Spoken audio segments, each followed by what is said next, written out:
성경은 우리가 가지고 있는 이 성경책, 성경은 예언과 약속, 그리고 그것이 틀림없이 이루어진 것과 또 앞으로 이루어질 예언과 약속을 기록하고 있는 책입니다.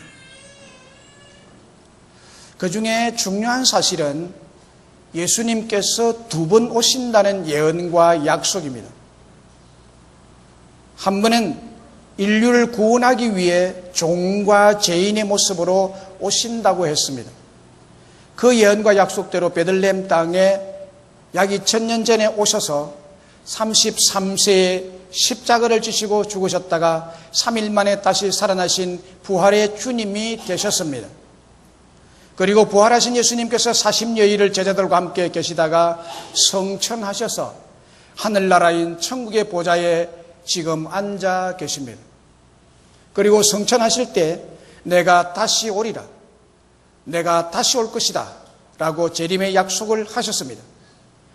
다시 오실 날을 아무도 모르지만, 언제 오실 것인지 모르지만 분명한 사실은 다시 오신다는 예언과 약속은 반드시 이루어질 것입니다.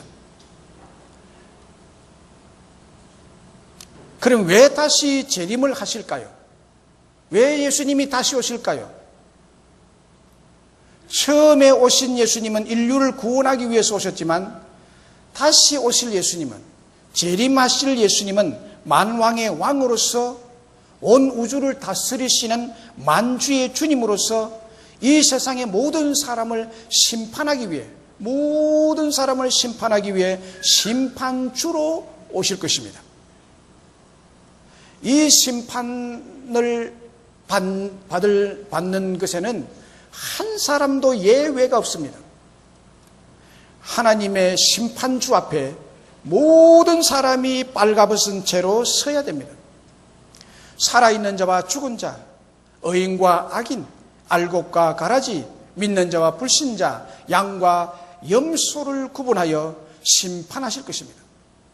살아있는 자, 의인, 알곡, 믿는 자, 양들은 칭찬과 천국을 유업으로 받아 영원한 영생을 누리게 될 것을 약속하셨고, 죽은 자, 악인, 가라지, 불신자, 염소와 마귀는 정죄의 심판을 받아 둘째 사망의 해를 받게 될 것임이 성경에서 예언하고 있고 앞으로 이루어질 일이라고 경고하고 있습니다.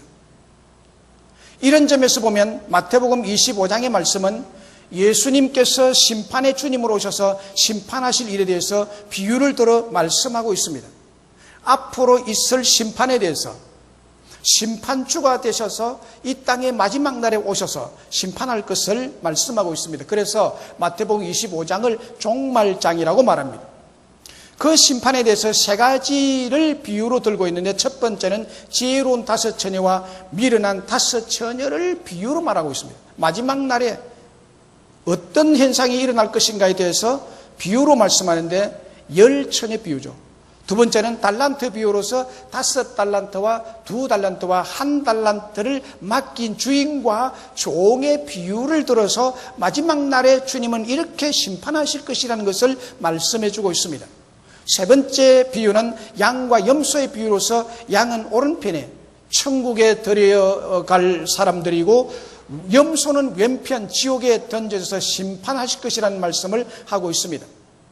오늘 본문의 말씀은 이 세 번째 비유로서 인자가 자기 영광으로 모든 천사와 함께 올 때에, 인자가 모든 천사와 함께 재림할 때, 즉 마지막 종말의 때에 예수님께서 바로 양과 염소를 구분하시고 심판하신다는 예수님의 비유의 말씀입니다. 그렇다면 왜 예수님께서 양과 염소, 즉 하나님 아버지께 복받을 자와 심판과 저주를 받을 자를 구분하실까요? 왜 구분하실까요? 그것은 하나님께서 아버지께 복받을 자인 우리를 위해서 예비된 나라인 천국을 주시기 원하시기 때문에 구분을 하여서 주시는 것입니다.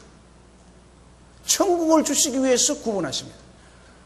그냥 한꺼번에 무리가 지어졌는데 거기에서 이렇게 주면 안 되니까. 34절에 보면 그때 임금이 그 오른편에 있는 자들에게 이르시되 내 아버지께 복받을 자들이여 나와 창세로부터 너희를 위하여 예비된 나라를 상속받으라 라고 말합니다. 사실 오늘 이 예배의 자리에도 마지막 날에 양과 염소의 구분이 있을 예비적 모형의 모임입니다.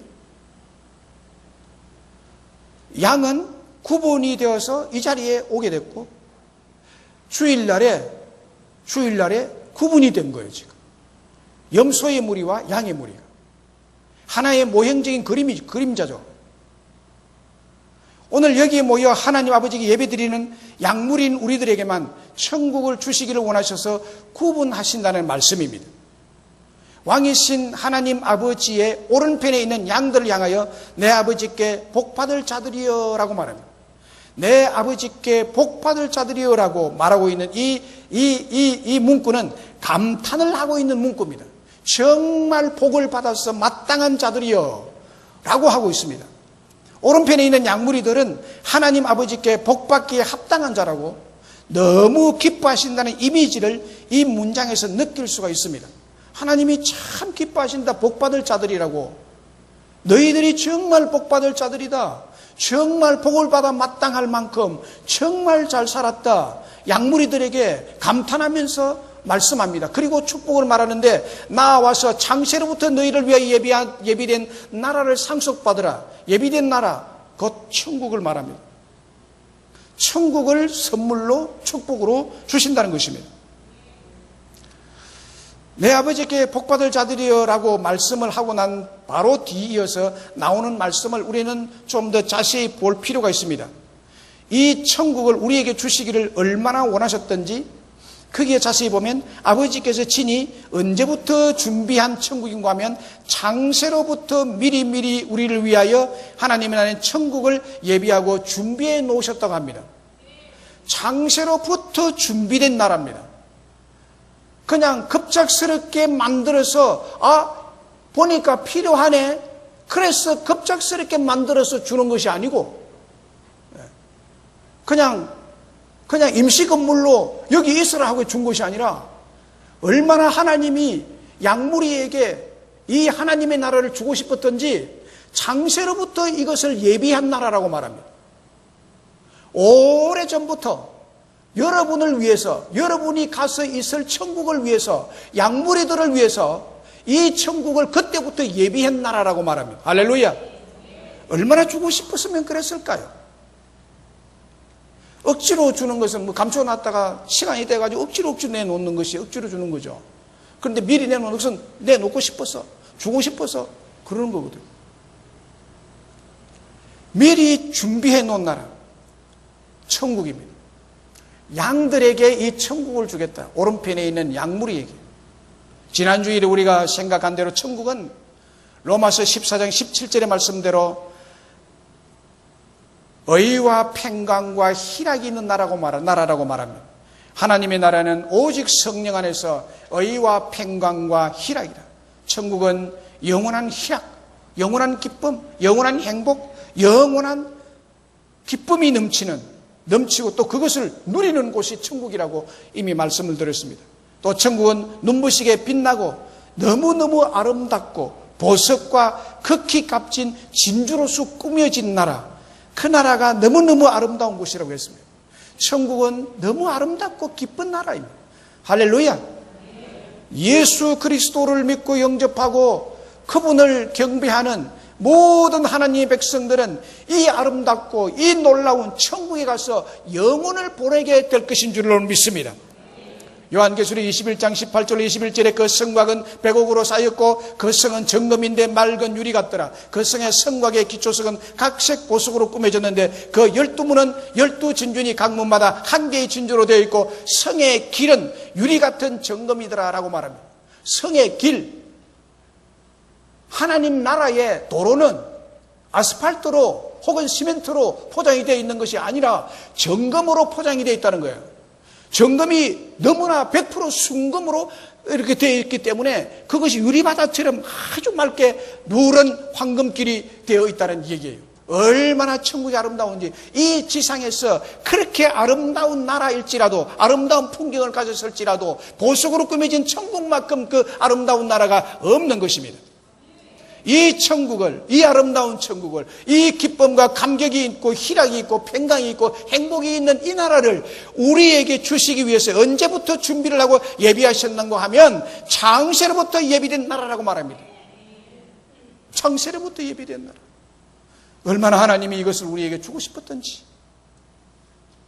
우리 하나님은 온 우주를 만드실 그때, 그 창세 때에 이미 우리를 생각하시고 이미 우리를 보시고, 그 창세 때의 하나님은 여러분들이 이때 이 시간에 여기 앉아서 이 예배 설교를 듣기를 바라는 것을 하나님은 그때 보고 계셨다는 거예요. 전능자이시기 때문에 과거를 보시고 현재를 보시고 미래를, 마지막 종말 때까지 영원을 보시는, 우리는 영원에 대한 개념을 잘 몰라요. 말은 하지만. 그런데 우리 하나님은 영원을 보시고 우리를 보시고 여러분 한 사람 한 사람의 얼굴을 보시고 영원한 축복을 위해서 그 천국을 너무나 주고 싶어서 친히 만드시고 예비하셨다고 말합니다. 할렐루야. 얼마나 기쁩니까? 천국을 우리에게 주신다고 하십니다. 마태복음 5장 3절로 10절에 보면 심령이 가난한 자는 복이 있나니 천국이 그들의 것이며, 천국을 주신다는 거예요. 심령이 가난한 자에게 천국을 주겠다. 천국을 주겠다고. 의를 위하여 박해를 받은 자는 복이 있나니 천국이 그들의 것임이라. 천국을 주겠다는 거예요. 하나님은 예비된 천국을 우리에게 주시기를 원하신다는 말씀입니다.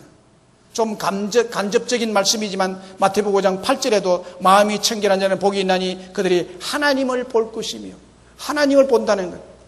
하나님의 얼굴을 친히 볼 수 있는 곳이 바로 하나님이 계신 천국이죠. 그곳에서 하나님을 보게 될 거라, 천국을 보게 될 것이고 천국을 줄 것이라고, 하나님이 얼굴을 볼 수 있는 그곳에 우리를 오게 할 것이라고, 그걸 줄 것이라고 하나님은 약속하고 계십니다. 그렇습니다. 하나님은 우리에게 천국을 주시기를 원하시고 그 천국에서 우리의 얼굴을 보시기를 원하고 우리와 함께 영원히 행복과 기쁨을 나누기를 원하고 계시는 분이십니다. 몽골 선교사로 헌신한 이용규 선교사의 책 내려놓음에 천국을 체험한 자매의 이야기가 나옵니다. 2005년 봄 몽골 일회교회에서 개척한 베르흐 지역의 예배 처소를 방문해서 예배 드리던 중에 있었던 일입니다. 벌러르라는 자매가 예배 시간에 땀으로 뒤범벅이 되어서 교회에 찾아 들어왔습니다. 뒷자리에 앉아서 예배를 드렸습니다. 이 여자는 몇 달 전에 이용규 선교사의 전도팀의 기도를 통해서 말을 들을 수 없는 기가 막힌 이 여자인데 귀가 열리고 치유를 받은 자매입니다. 그게 하나님 만난 자매예요. 그래서 예배 몇 시간 전에 자기에게 보물 1호인 소를 잃어버린 것입니다. 소를 먹이다가 소를 잃어버렸어요. 그래서 소를 찾으러 이리저리 뛰어다니다가 하나님께 예배드릴 시간이 임박한 것을 알고 소 찾기를 그만두고 소 찾기를 포기하고 하나님 말씀을 들으려고 하나님이 임재하시는 천국을 맛보는 그 예배 시간에 수키로 떨어진 들판을 가로질러서 땀을 뻘뻘 흘리면서 달려왔다는 것입니다. 그래서 땀을 흘리면서 예배를 은혜롭게 마치자마자 문을 열고 나가보니까 소가 그 예배 처소 문 앞에 울고 서 있었습니다. 사람이 찾은 것이 아니에요. 이랬던 소가 자기 집으로 가지 않고 예배 처소로 먼저 찾아온 것입니다. 이 소는 예배 처소에 온 적도 없습니다. 그날 그녀는 하나님의 은혜로 예배의 천국을 경험하고 또 이 소녀에게 예배 후에 찾아온 이랬던 소는 또 다른 천국을 보는 듯한 천국을 경험한 것입니다. 얼마나 기뻤던지 천국이 이런 기쁜 곳이겠구나 라는 것을 그는 마음속에 경험한 것입니다. 소를 보자 또 다른 천국을 본 것이죠. 우리 하나님은 이랬던 청력을 찾고 이랬던 예배를 찾고 이랬던 소를 찾아주셨듯이 우리에게 하늘나라인 천국의 축복을 찾아주시기를 기뻐하시고 간절히 원하고 계시는 분이십니다. 오늘 본문 중에 하나님께서 양무리에게 하신 말씀을 통해 주시는 은혜가 또 무엇입니까? 우리가 모르는 지극히 작고 사소한 것을 기억하시고 칭찬하시고 축복의 은혜를 주시는 분이십니다. 거기 35절에서 40절에 보면 그것이 나타나 있습니다. 심판주 되신 예수님이, 그 인자가, 그 임금이, 그 왕 되신 분이 그 권세와 그 권위로서 말씀을 하고 있잖아요. 양무리를 향하여. 여기에 본문에 양무리라고 비유된 의인은 약하고 힘없는 죄 사함을 받은 의인이란 뜻입니다. 힘없고 참 죄에 대해서 어쩔 뿔을 몰라서 몸부림치고 하나님의 은혜를 받아서 의인이 된 자라는 뜻이에요. 그리고 의인에 비해서 대조적으로 임금은 크고 높고 위대한 능력을 가지신 왕중 왕이요 임금이신 하나님께서 칭찬하신 은혜의 내용을 말씀하고 있습니다. 그 내용을 보면 이렇습니다. 내가 줄일 때에, 내가 배고플 때, 내가 정말 줄일 때 네가 먹을 것을 내게 주었느니라. 양무리를 향하여 주님이 이렇게 말합니다. 내가 목말라 할 때 네가 그때 생수에 물을 내게 주어서 마시게 했다고. 내가 나그네 됐을 때, 어디 잘 데 없을 때 네가 나를 영접해서 나를 잠을 재워 주었다고. 헐벗었을 때 옷을 주어서 추위를 면하게 하고 내 몸을 보호하게 만들어 주었다고. 내가 병들어서 아파서 정말 절규하고 있을 때 내게 와서 나를 위로해 주었다고. 내게 옥에 갇혀서 억울한 일을 당하고 있을 때 네가 나에게 와서 위로하고 격려가 되어주고 용기를 주었다고. 그렇게 말하고 있는 것입니다. 이것을 보면 우리 하나님은 여기에 내 형제 중에 지극히 작은 자 하나에게 한 것이 곧 나에게 한 것이라고 말씀하시면서 극진히 칭찬하시고 내 아버지께 복받을 자들이여 나와 창세로부터 너희를 위하여 예비된 나라를 상속받으라고 축복하고 계십니다. 이것은 여러분 정말 놀라운 축복이요, 전혀 예상치 못한 칭찬이요, 뜻밖의 받은 칭찬입니다. 그러니까 예상치 못한 칭찬, 뜻밖의 받은 칭찬, 놀라운 칭찬이니까 38절에 보면은 37절에 보면은 의인들이 대답하여 이르되 주여 우리가 어느 때에 주께서 줄이신 것을 보고 음식을 대접하였으며 어느 때에 목마르신 것을 보고 우리가 마시게 하였으며 어느 때에 나그네 되신 것을 보고 영접하였으며 어느 때에 헐벗으신 것을 보고 우리가 오늘 옷을 입혔었나이까. 어느 때에 나그네 되신 것을 보고 영접하였으며 헐벗은 것을 보고 옷을 입혔었나이까. 어느 때에 병드신 것이나 옥에 갇힌 것을 보고 가서 배웠나이까. 한 일이 없습니다라고 말합니다.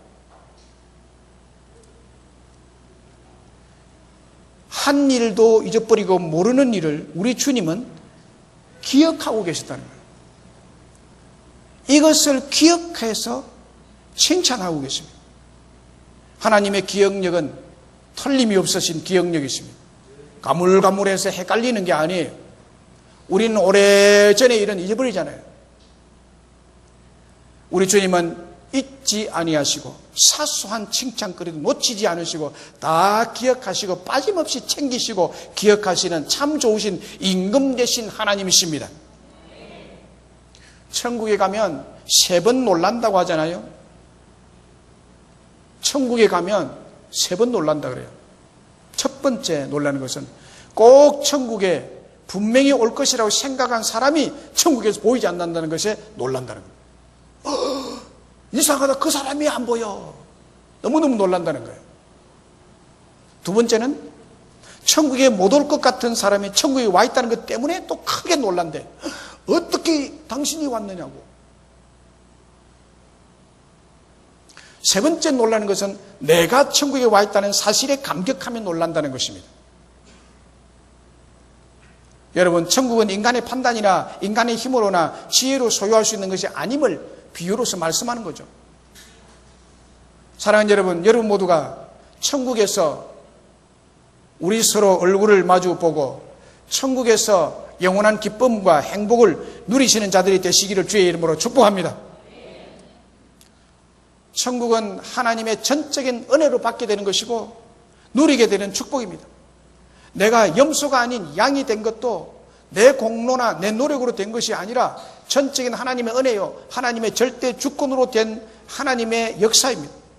예수님께서 향이신 나의 목자가 되어주셔서 늘 곁에서 인도하시고, 지금도 우리 주님은 성령을 보내주셔서 우리를 이 땅에 보호해 주시고 하나님의 양으로서 삶을 살아가도록 인도하시고 모든 필요한 축복과 은혜를 주신 결과임을 믿습니다. 염소보다 약하죠. 양이 약하디 약한 양으로서 연약하고 부족하고 미련해서 늘 하나님 앞에 죄송스럽게 살아온 것밖에 없는데, 하나님께서 나를 보시고 내가 줄일 때 마실 물을 주었고, 줄일 때 먹을 것 주었고, 목마를 때 마실 것을 주었고, 나그네 되었을 때 영접했고, 헐벗을 때 옷을 주어서 입게 했고, 병들었을 때 와서 간호해 주었고, 옥에 갇혔을 때 위로해 주었고, 너희가 여기 내 형제 중에 지극히 작은 자 하나에게 한 것이 곧 나에게 한 것이라고 칭찬해 주시고 천국을 유업으로 상속해 주시니 하나님 은혜가 그저 만극할 뿐입니다. 그렇습니다. 여러분, 천국은 오른편에 있는 양들이 들어가는 곳입니다. 양이 들어가는 곳입니다. 그런데 41절을 보세요. 41절에 보면 또 왼편에 있는 자들에게 이르시되, 왼편에 있는 자들에게 이르시되 저주를 받은 자들이라 나를 떠나 마귀와 그 사자들을 위하여 예비된 영양한 불에 들어가라. 저주를 받은 자들아 나를 떠나 마귀와 그 사자들을 위하여 예비된 영양한 불에 들어가라. 마귀와 그 사자들을 위하여 예비한 영양한 불도 있다는 거예요. 여기에 지금 이 말을 하는 분이 임금이라고 그랬습니다. 이는 어명이 떨어졌습니다. 왼편에 있는 염소들에게 어명이 떨어졌습니다. 안 가면 안 됩니다. 염소들은 천국에 들어갈 수 없습니다. 왼편에 있는 염소들은 어디에 들어갑니까? 마귀와 그 사자들을 예비하여 둔 지옥 유황불에 들어가는 것입니다. 그렇습니다, 여러분. 마지막 심판 때에는 양과 염소가 명확하게 나뉘어집니다. 명확하게 나뉘어집니다. 오른쪽 왼쪽 명확하게 구별되어집니다. 양은 천국으로, 염소는 지옥으로 들어가는 것입니다. 염소가 천국으로 들어가는 일은 없습니다. 기억하세요. 우리들은 하나님의 은혜로 양의 무리에 들게 되고 오른편에 서게 된 줄로 믿습니다. 요한복음 21장에서 우리들을 부활하신 주님께서 내 양이라고 말씀하고 있습니다. 예수님 자신이 양이라고 말합니다. 내 양이다. 베드로에게 하신 말씀이지만, 베드로야 내 양을 먹이라, 내 양을 치라, 내 양을 먹이라고. 예수님의 양입니다. 우리 모두는 예수님이 양이신 줄로 믿습니다. 요한복음 10장에서는 예수님이 나의 선한 목자가 되신다고 말합니다. 그러니까 예수님이 나의 선한 목자고 나는 그분의 양입니다. 그래서 예수님이 목자로서 내 이름까지, 양이신 내 이름까지 다 아신다고 하셨습니다. 여러분의 이름을 예수님이 다 알고 계시는 줄로 믿습니다. 그래서 마지막 날 우리 이름을 불러서 천국에 들여주실 것입니다. 그래서 우리가 놀라운 칭찬, 전혀 예상치 못한 칭찬, 뜻밖의 칭찬을 받게 되고 천국에까지 들어가는 축복을 받게 된 줄로 믿습니다. 어느 나라든지 여행객들이 입국할 때 입국 심사를 합니다. 입국 심사를 하죠. 입국 심사 때 위험한 쇠붙이나 칼이나 혹은 어떤 화학물질, 액체, 화장품들, 이런 것들이 심사대에서 걸리게 되어 있습니다. 가방 안에 아무리 겹겹으로 포장해서 숨겨도 이런 것들은 금방 탄로가 나게 되어 있습니다. 왜냐하면 그곳에 이것을 감별하는 장치를 다 해놓았기 때문에 사람의 눈에는 안 보이지만 투명한 카메라가 가방 안을 훤히 다 들여다보는 거예요. 훤히 다 들여다보는 거죠. 그래서 불법 소지물들은 다 적발이 되고 다 빼앗깁니다. 이와 같이 천국 심사대도 마찬가지입니다. 천국의 심사대가 여러분 있습니다. 마지막에 심판합니다. 마지막이라는 것은 두 개를 말합니다. 두 개의 마지막이 있습니다. 내 개인적인 마지막과 우주적 마지막이 있습니다. 종말이, 개인적 종말과 우주적 종말이 있어요. 이 마지막 때, 내가 개인적으로 내 목숨이 다할 때, 이 세상을 하직할 때, 이 세상을 떠날 때, 그때 종말을 말합니다. 그때 예수님이 오십니다. 누구든지 믿는 사람이든 믿지 않는 사람이든 그때 개별적 심판을 받게 됩니다. 심판대에서. 그리고 우주적 종말 때도 마찬가지입니다. 우주적 종말 때 하나님은 심판하십니다. 그때 살아남은 자, 그때도 심판을 받게 되는 이 심판대 앞에서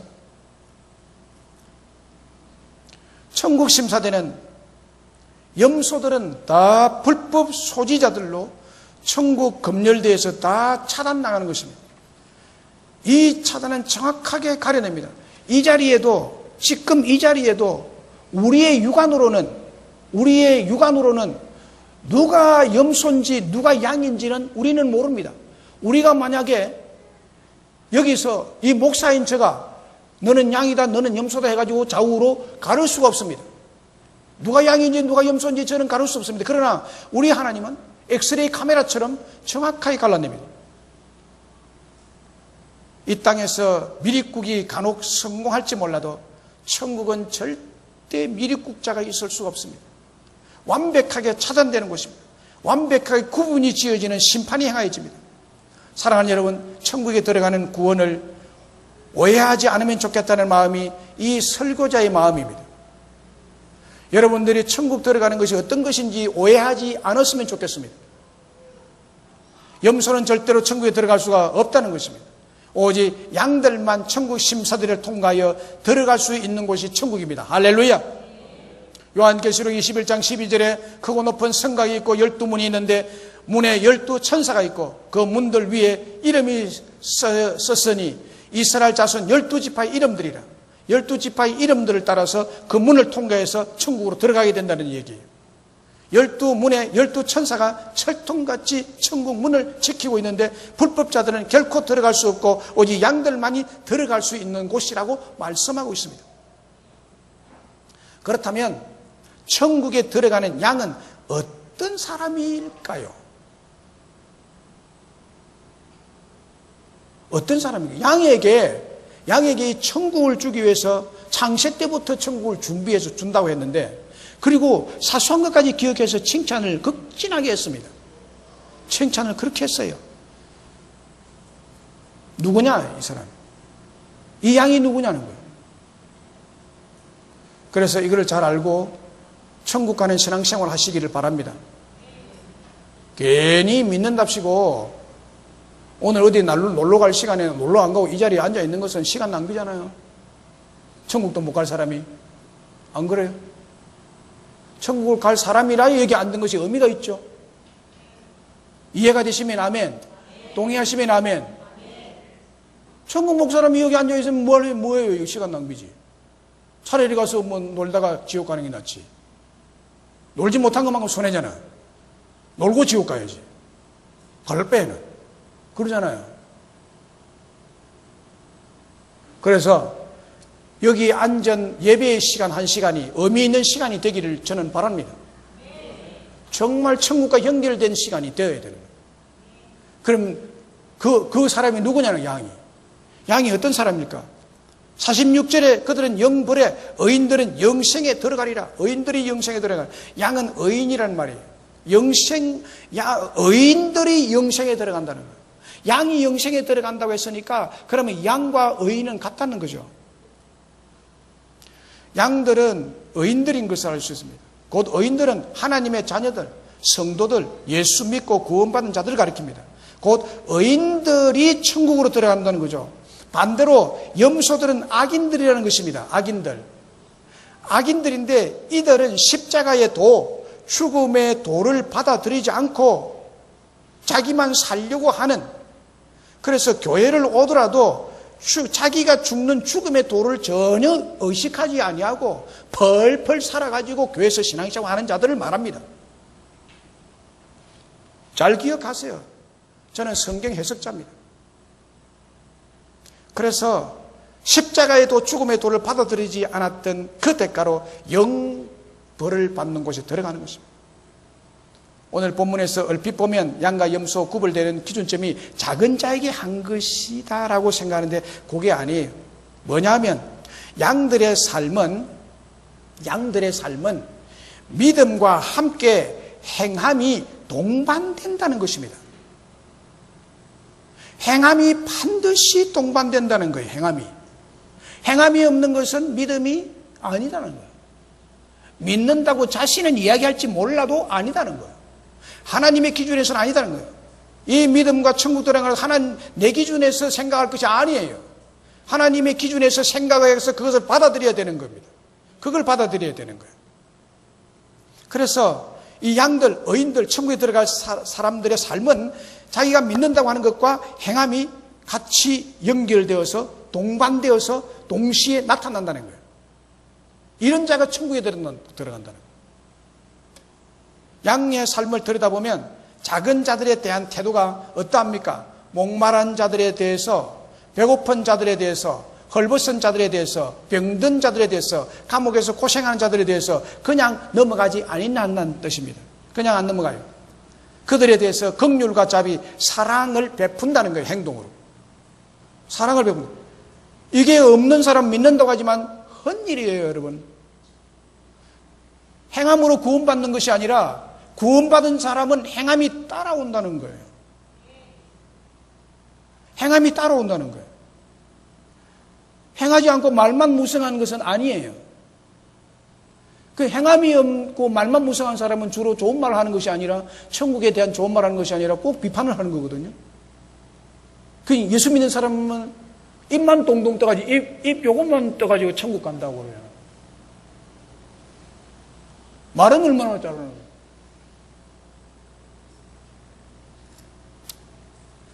양들은 그 속에 참된 믿음, 참된 살아있는 믿음이 있고 진실된 믿음을 가진 자를 가리킵니다. 곧 그 속에 참 믿음이 있는 자는 삶의 모습이 선한 행함이 동반된다는 말이에요. 반대로 염소들의 삶은 이 작은 자들에 대해서 어떻답니까? 긍휼과 자비, 사랑이 전혀 없다는 거예요. 자기만 생각하는 이기적인 삶입니다. 믿는다고는 말만 하지만 믿는 자로서의 걸맞는 행함이 전혀 없다는 거예요.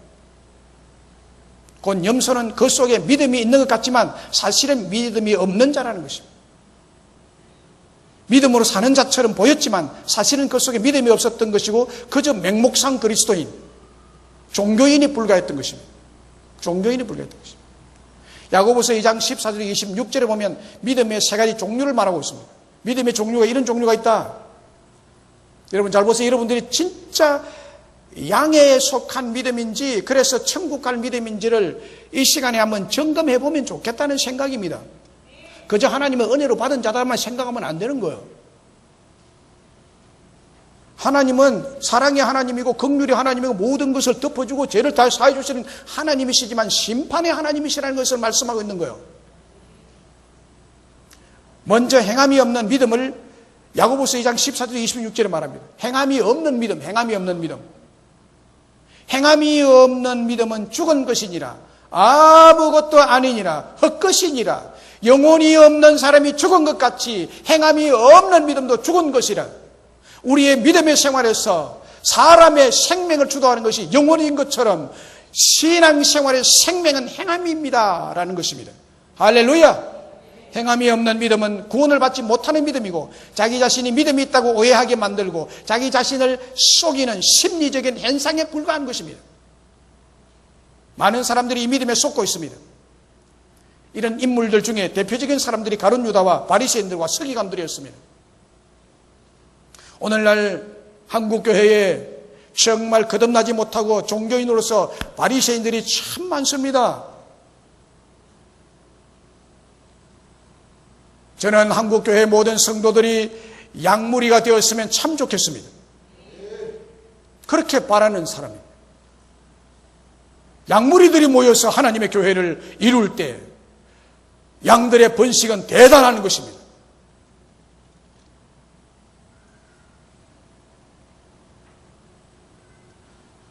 가룟 유다, 바리새인, 서기관들 이들은 대단히 열심히 있는 신앙생활을 하는 것 같았지만 그 속에 참 믿음이 없었기에 결국 그들의 삶에는 악한 열매가 나타난 것입니다.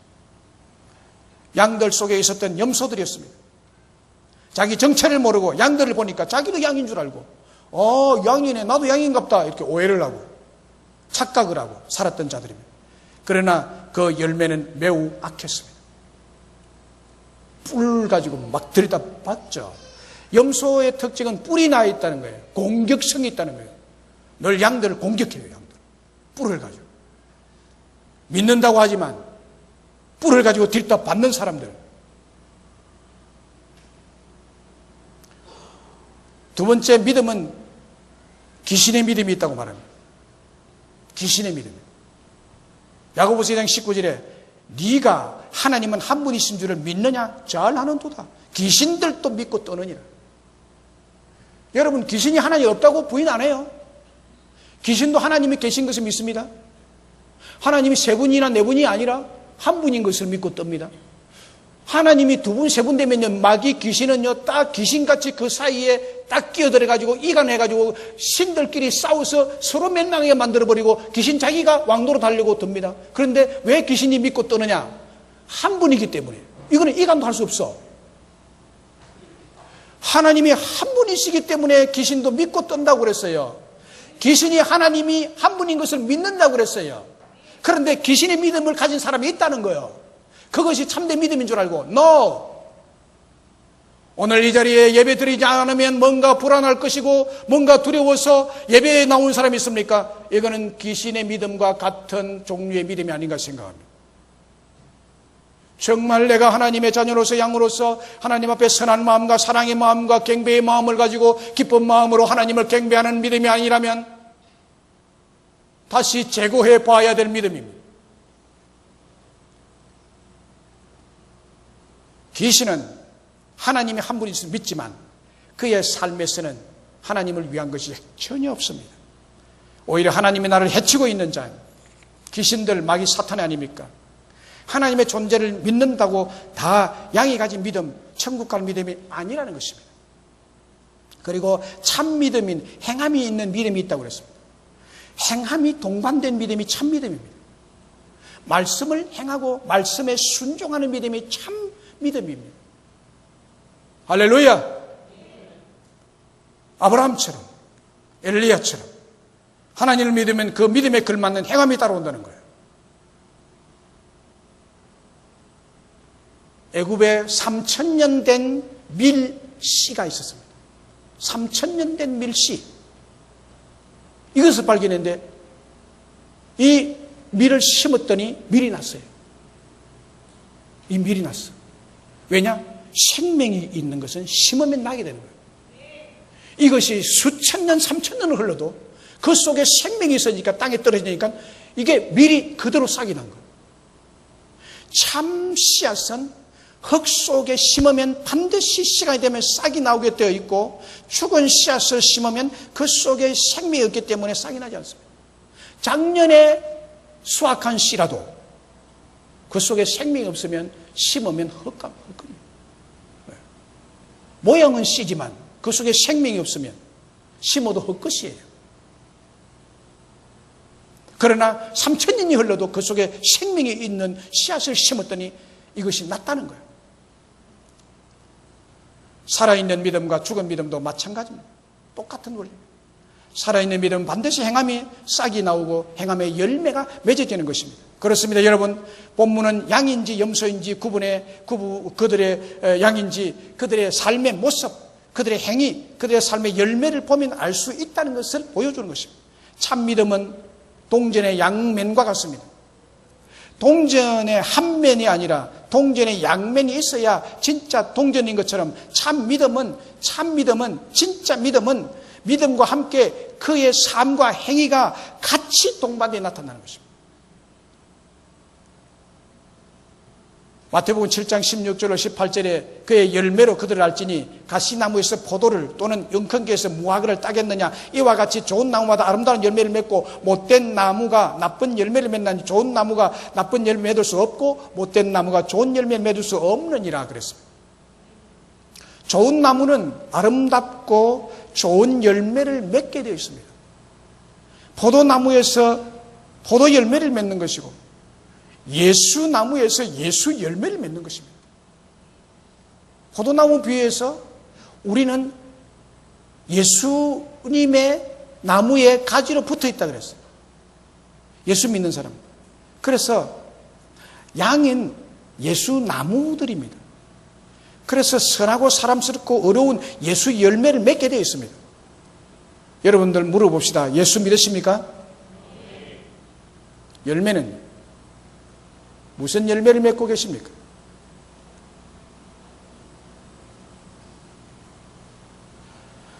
그 열매를 보면 열매 나무를 알 수 있다고 그랬어요.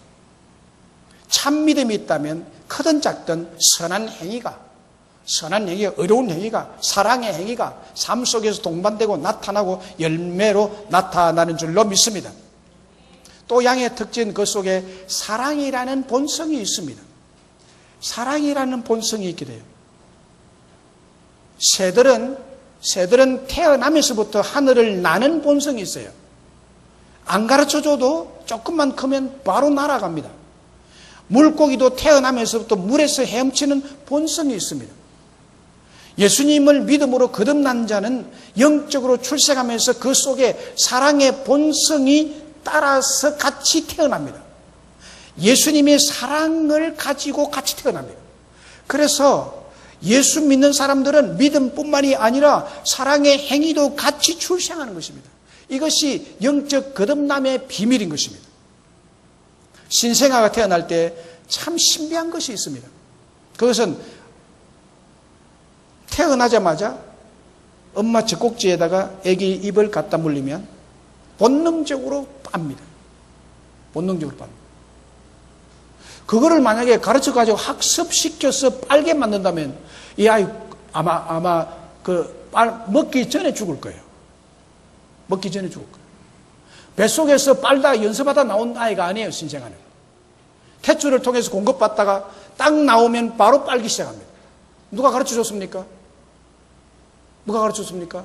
빠는 행위가 신생아가 태어나면 생명을 가지고 나오는과 동시에 빠는 행위가 같이 나타난다는 거예요. 예수 그리스도를 믿는 사람은 믿음만으로 말만 하는 것이 아니라 삶의 행위에, 사랑의 행위에, 그 소망의 행위에, 믿음의 행위가 같이 동반돼서 나타난다는 것입니다. 이거는 본성적으로 그렇게 그 속에 이것이 주어진다는 거예요. 본성적으로. 그리고 양의 특징은 완벽한 행위는 아니지만 끊임없이 믿음, 소망, 사랑을 향해서 그 삶을 추구하여 가는 경향으로 살아간다는 거예요. 그 삶을 추구하는 삶으로 살아간다. 의를 향해 추구하는 삶을 살아갑니다. 성령의 열매를 맺기 위해서 살아갑니다. 빛의 열매를 맺기 위해서 살아갑니다. 전도의 열매를 맺기 위해서 살아가는 것입니다. 예수의 열매를 맺기 위해서 살아가는 것입니다. 부족하지만, 완벽하지 않지만 인간의 모든 약함을 가지고 있지만은 이것을 추구하며 살아간다는 거예요. 이것을 추구하면서 때로는 실수도 하고 때로는 하나님을 아프게 하는 죄를 짓기도 하지만은 그러나 그 본성 자체, 본래의 목적 자체는 하나님의 나라를 위해서, 의를 위해서, 사랑을 실천을 위해서, 성령의 열매를 맺기 위해서, 빛의 열매를 맺기 위해서 그쪽으로 그렇게 간다는 거예요. 식물에게 보면 굴광성이라는 것이 있어요. 식물들. 생물을 배우면 식물은 굴광성이라는 것이 있습니다. 빛을 향하여 굴절해 가는 것. 빛을 향한다는 것. 여러분 식물을 보시면 전부 잎이 태양을 향하여 있지 땅바닥을 향하여 있는 디비져 있는 식물의 이파리가 없어요. 하늘을 향하여 있는 거예요. 이게 굴광성이라는 거예요. 태양을 봐야만 그것에서 탄소 종화작용을 하고 거기에서 많은 단백질을 얻고 영양분을 빨아들여서 열매를 맺으려고 하기 위한 식물의 본성적인 본능적인 법칙이에요. 그리스도인이 된다는 것은, 예수 믿는다는 것은, 양이 된다는 것은, 참된 그리스도인이 된다는 것은 반드시 그 행함이 따라서 사랑의 열매를 맺게 되고 성령하고 열매를 맺도록 부족하지만 그것을 향하여 나아간다는 거예요. 할렐루야! 식물이 굴광성이 있듯이 그리스도인은 성령의 열매로 가는 것입니다. 그 열매를 맺기 위해서 가는 거예요. 그런데 염소들은요, 그 자체가 나쁜 나무이기 때문에 이런 삶의 열매들이 없다는 것입니다. 아예 이런 기능이 없는 거예요. 이웃을 생각하는 기능이 없는 거예요.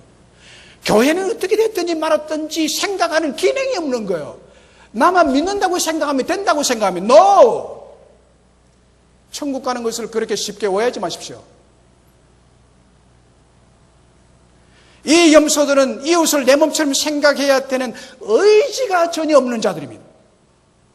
바리새인들과 서기관들은 자기 자신의 신앙생활을 열심히 하고 있었기에 양인 줄로 착각했습니다. 그러나 주님은 그들을 향해서 마태복음 23장에 보면 아주 호되게 책망하고 있습니다. 7가지 화를 말씀하시면서 자기 자신을 볼 줄 모르는 그들을 책망하신 것입니다. 왜입니까? 그들에게는 삶의 선한 열매가 전혀 없었기 때문입니다. 여러분, 주님께서 양인 저와 여러분에게 바라는 것은 무엇일까요? 우리 속에 심어주신 사랑의 본성을 따라 성령이 우리에게 임재한 그 믿음을 따라 믿는다고 말할 뿐만이 아니라 우리의 삶에 있어서 사랑의 열매, 삶의 선한 열매, 성령의 9가지 열매, 빛의 열매를 더욱 많이 맺어 하나님께 영광 돌리는 양에 된 특성을 가지기를 원하십니다. 할렐루야. 그게 참 성도요. 그 사람이 참 크리스천이요. 진정으로 천국에 들어갈 성도들이 되는 것입니다. 말씀을 맺습니다. 존경하는 여러분, 세상 마지막 때, 내가 개인적으로 마지막을 맞이할 때 양과 염소로 구분이 되고 갈라진다고 말씀하고 있습니다. 중간지대는 없습니다. 뭐 죽어가지고 중간에 머물다가 뭐 지옥 가고 천국 가고 그런 게 없어요. 천주교에서는 연옥이 있다고 말하는데 성경에 연옥이 없습니다. 그건 천주교 주장이에요. 그럼 불교에서 교리를 주장하는 건 꼭 마찬가지예요. 성경에 없는 거예요. 중간지대 없습니다. 천국 아니면 지옥입니다. 양은 영원한 천국에, 염소는 영원한 지옥에 던져질 것입니다. 사랑하는 여러분, 양은 어떤 자들이라고 말합니까? 그 속에 믿음이 있는 자들로서 행함도 함께 가진 자들입니다. 행함이 있는 믿음을 가진 자들입니다. 그 속에 하나님의 사랑이 있는 자들입니다. 그 속에 성령의 9가지 열매를 맺으려고 하는 의지적인 열심이 같이 있다는 거예요. 행함으로 구원받는 것이 아니라 구원받은 자에게는 행함이 따라온다는 거예요. 할렐루야. 완벽함은 아니지만 선한 삶을 추구하는 자들입니다. 그 의지를 가지고 살아가는 자들입니다. 여러분, 저와 여러분은 염소가 아닌 양으로 부름받은 자리인 줄로 믿습니다. 여러분 모두는 양이 되었습니다. 그렇다면 우리가 모르는 양으로서 행한 지극히 작고 사소한 것을 기억하시고 칭찬하시고 축복의 은혜를 주시는 하나님이 계십니다. 양으로서 우리로 작은 자들에 대해서 긍휼과 사랑을 베푸는 자가 되어서 심판 때 오른편에 서는 자, 우리를 위해 창세 때부터 예비된 천국을 상속받아서 천국을 소유하고 천국에 들어가는 저와 여러분들이 다 되시기를 주의 이름으로 축원합니다.